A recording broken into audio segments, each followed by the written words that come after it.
Welcome to Summit's Europe 2009 Cultural Experience Tour Part 2.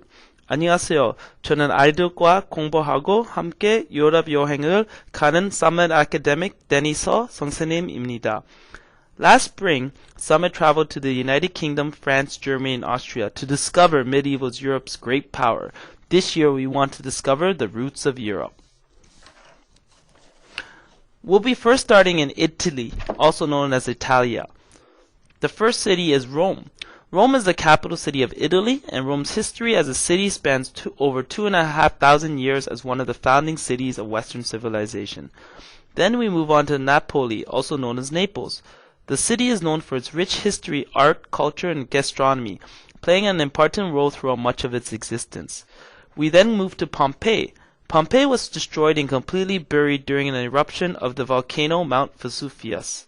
From there we go to Florence, also known as Florence. The city is known for its history and its importance in the Middle Ages and in the Renaissance period, especially for its art and architecture. From there we move to Pisa. Pisa is best known for the world's famous Leaning Tower. From there we go to Venice. The city stretches across 118 small islands in the marshy Venetian lagoon along the Adriatic Sea in northeast Italy. From then we move to the beautiful country of Switzerland. The city we first started in is Interlaken. Interlaken's main attraction is visiting the magnificent Jungfrau Mountain. From here we can see the top of Europe. Finally, we end at Zurich. Zurich is the largest city in Switzerland, and the city is Switzerland's main commercial and cultural center. Our trip will first start in Italy. Today, Italy is a democratic republic and a developed country with the 8th highest quality of life index rating in the world. It is a founding member of the European Union. It is also a member of the G8, having the world's 7th largest economy. The first city we start off is Rome. It is located in the central western portion of the Italian peninsula. Even outside of the history of the Roman Empire, Rome has a significant place in the story of Christianity up to the present day, for it endures as a home of the papacy, also known as the Pope. The worldwide Roman Catholic Church is administrated from the Vatican City, run by the Holy See as an independent enclave and the world's smallest sovereign state. Due to its influence in politics, media, the arts, and culture, Rome has been described as a global city. We then move on to Napoli, also known as Naples. This city is synonymous with pizza, which originated in the city, a strong part of the Neapolitan culture which has wide reach effects in musics, including the invention of the romantic guitar and the mandolin, as well as the strong contributions to the opera and folk standards. From there, we move on to Pompeii. Pompeii is an excavation site and an outdoor museum of the ancient Roman settlement. This site is considered to be one of the few sites where an ancient city has been preserved in detail. Everything from jars and tables to paintings and people were frozen in time, yielding an unprecedented opportunity to see how the people lived 2,000 years ago. From there we move on to Pisa and Florence. The Tower of Pisa is the bell tower of the cathedral. The tower was designed originally to be vertical, but it started to incline during its construction. You'll get a chance to see that. Also, Florence was the epicenter of the Italian Renaissance. Beyond its wealth of renowned art, it's also considered to be one of the most beautiful cities in the world. Located in the heart of Tuscany, Florence is the Renaissance capital of the world, with famous sons like Leonardo, Dante, Machiavelli, and Michelangelo. From there we move on to Venice. Venice has been known as the city of bridges and the city of light. It is considered by many to be one of the most beautiful cities in the world. The city stretches across 118 small islands in the marshy Venetian lagoon along the Adriatic Sea in northeast Italy. The saltwater lagoon stretches along the shoreline between the mouths of the South and North rivers. The Venetian Republic was a major maritime power during the Middle Ages and the Renaissance, and a staging area for the Crusades, a very important center of commerce, especially silk, grain, and spice trade, and art in the 13th century up to the end of the 17th century. Our next country that we're going to visit is beautiful Switzerland. Switzerland has a long history of neutrality. It has been at war since 1815 and it has not been at war since 1815 and hosts many international organizations, including the Red Cross and the World Trade Organization. However, it is not a member of the European Union. Switzerland is a multilingual and has 4 national languages: German, French, Italian, and Romansh. The first city we're visiting in Switzerland is Interlaken. Interlaken is a small city in the Bernese Highlands region of central Switzerland. Located between two alpine lakes, Bernese and Thun, Interlaken is a popular base camp for outdoor sports and travel in the surrounding areas.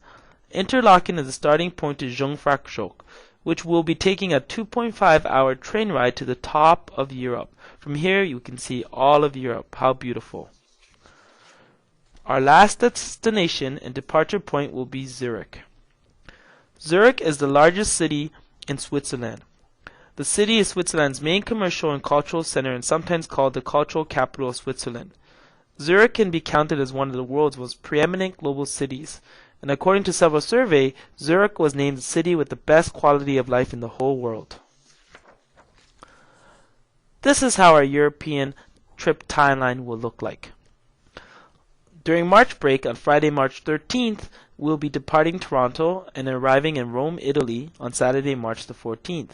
In Rome, we'll be staying over for 3 nights, but in Rome, we'll be traveling to Napoli and Pompeii on the 15th, and on Monday the 16th, we'll be going to the Vatican, and then on Tuesday, March the 17th, we'll be going to Pisa and Florence.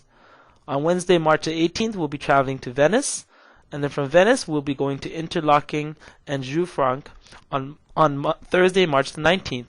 On Friday, March the 20th, we'll be going to Zurich, and then back to Toronto on Saturday, March the 21st.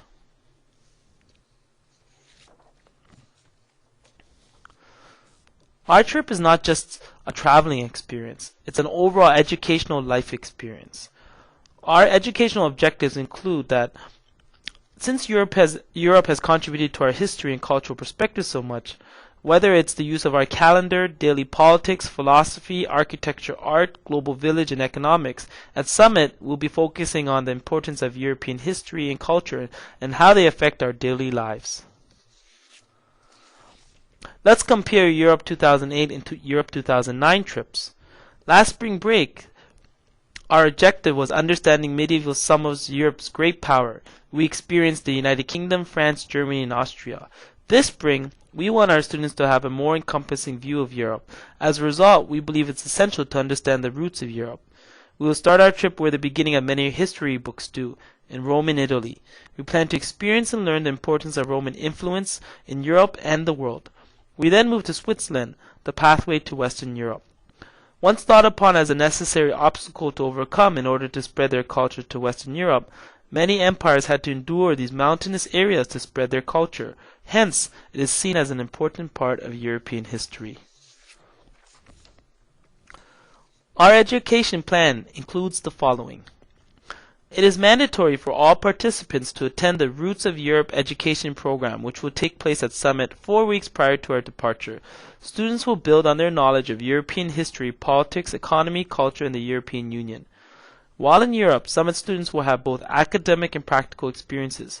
Students will receive learning missions and reflect upon their experiences through daily logs and activities. 2 weeks after the conclusion of the trip, students will organize their thoughts, share their experiences through a Summer Europe 2009 follow-up workshop. This will be a great opportunity for Summit participants not only to learn about the root of Europe, but to broaden their view of human civilization from the past to the present and to the future. Students will engage and reflect upon the importance of European influence on our lives. It is an opportunity of a lifetime, so we hope that you can join us for Summit Europe 2009.